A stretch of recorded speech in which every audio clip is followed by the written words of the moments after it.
ঠেকারে বাবা 2 কোটির মামলা আর 10 লাখ টাকা কিতা করব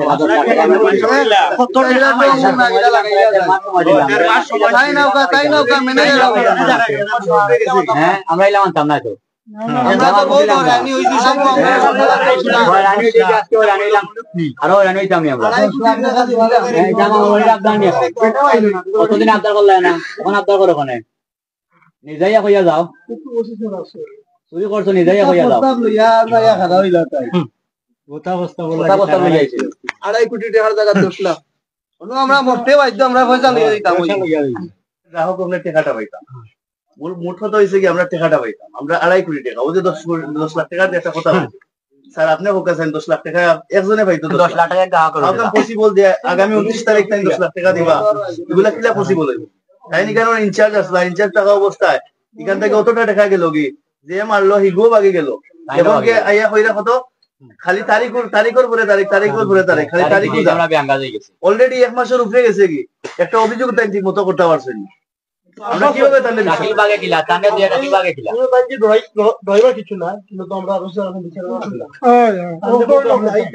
আইয়া হলো বাজে তাম তো গাও আমরা গাও জি জি জি আমরা তো মুরব্বি না জি তানে তাই বুঝিয়ে বুকা স্বার্থ আসলে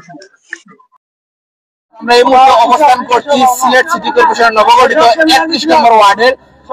মুরাদপুর বাজারে। এখানে শত শত মানুষ কিন্তু এই মুহূর্তে জড়ো হয়েছেন, যে কারণে ইসলামী ব্যাংকের একটি এজেন্ট ব্যাংকিং এর শাখা রয়েছে মুরাদপুর বাজারে। প্রায় বছর খানিক আগে কিন্তু এই শাখাটি চালু হয়েছিল। এখন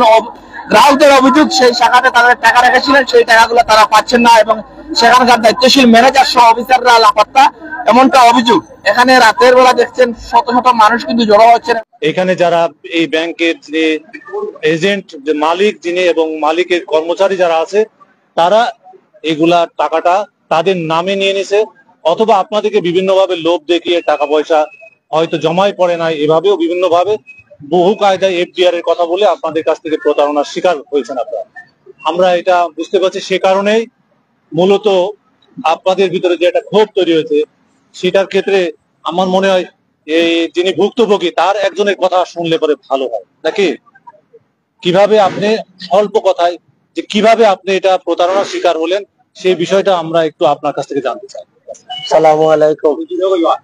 আসসালামু আলাইকুম। আমার নাম হাবিবুর রহমান, বাড়ি মুক্তির চক। আমি একটা এফডিআর এই ব্যাংকে করছিলাম। একটা অ্যাকাউন্ট আছে আমার এখানে, এফডিআর করছি 5 লক্ষ টাকা। তো 5 লক্ষ টাকার করার মাঝে কাগজ দেয় না, ওই আজকে দিব কালকে দিব। আমি বললাম কাগজ তো লোকালোক, আমরা এফডিআর করলে লোকালোক, ব্যাংকে চেক দেয় এবং একটা এফডিআর এর কাগজ দিছে না। তারপরে আমি সন্দেহমূলক, আমার সন্দেহ করছে, আমি গেছি তালতলা মেন শাখাত। তালতলা শাখাত গেছি, যাওয়ার পরে এখানে আমি কাগজ একটা আমার দিছে, এই কাগজটা দেখাইছি। দেখানোর পরে উনি বলছে তারা মানে 5-6 জন এখানে ওখানে করিয়া কি যে তারা খুব বলছে, বলিয়া আমার আইয়া দিছে যে এটা তো ভাই সঠিক নয়, আপনার তো 2 নম্বর করছে, 500 টাকা তো সব টাকাটা আপনার নিয়ে গেছে। এটা সাবরান ব্রাঞ্চে আমি আসছি। আসার পরে সাবরান ব্রাঞ্চে বলছে আপনি জানেন এইখানে এজেন্ট ব্যাংকে এখানে চলে যান, আপনি আমাদের এইখানে কোনো তথ্য পাইবেন না, এখানে গেলে আপনি পাইবেন। আমি এইখানে আসছি। আসার পরে এই যে মালিক, যে ব্যাংকের মালিক সাবের ভাই, উনি বলছেন আমারে ভাই আমাদের ব্যাংকের ইজ্জতটা আপনি নষ্ট করবেন না, আর আপনি যে হাল্লাগুল্লা করতেছেন আপনি হাল্লাগুল্লা করবেন না, আপনারে আমি একটা সান্ত্বনা দিয়া 5-6 দিনের ভিতরে আপনার 1 টাকা দিয়ে দিব, আপনি এত নীরব থাকেন। যখন ওনার এই যে শাকিল যে চুরি করছে, শাকিলের আত্মীয় স্বজন সবাই আমাকে বাড়িতে নিছে, নেওয়ার বাদে বলছে যে আমি জায়গা যেদিন বেচবো এদিন আমার টাকাটা দিয়ে দিব। উনি জায়গা বেশিও টাকাটা দেয় না। তারপরে আমি এখানে আন্দোলন করছি। আন্দোলন করার পরে সব গ্রাহকে খবর পাইছে, পাওয়ার পরে দেখা যায় এখন 62 জন গ্রাহকের টাকা 2,65,00,000 টাকা নিয়ে গেছে। কেউ নিয়ে গেছে ফিঙ্গার দি, কেউ নিয়ে গেছে টাকা তো জমা দিছে, অ্যাকাউন্টটাকে ডাইরেক্ট ট্রান্সফার করে নিচ্ছে। কেউ 5,000 টাকা তুলছে, 3,95,000 টাকা নিয়ে গেছে। এখন দেখা যায় আমরা তদন্ত করার পরে আল্লাগুল্লাহ করছি, অনেক মানুষ আইসন, আবার পরে ডকুমেন্ট একটা সাবেন মিয়া করছেন, এই যে ম্যানেজার যারা ক্যাশিয়ার যারা কাছ থেকে তাই আলাদা একটা করছেন, তার গার্জেন্টের কাছ থেকে করছেন। গার্জেন্টে সাইদুলের নাম কইয়া, আর সাইদুল এবং এই যে শাকিলের গার্জেনকে বলছেন যে যত কোটি টাকা হয় আমরা দিমু, টাকাটা আপনারা অত্যাচার করবা না।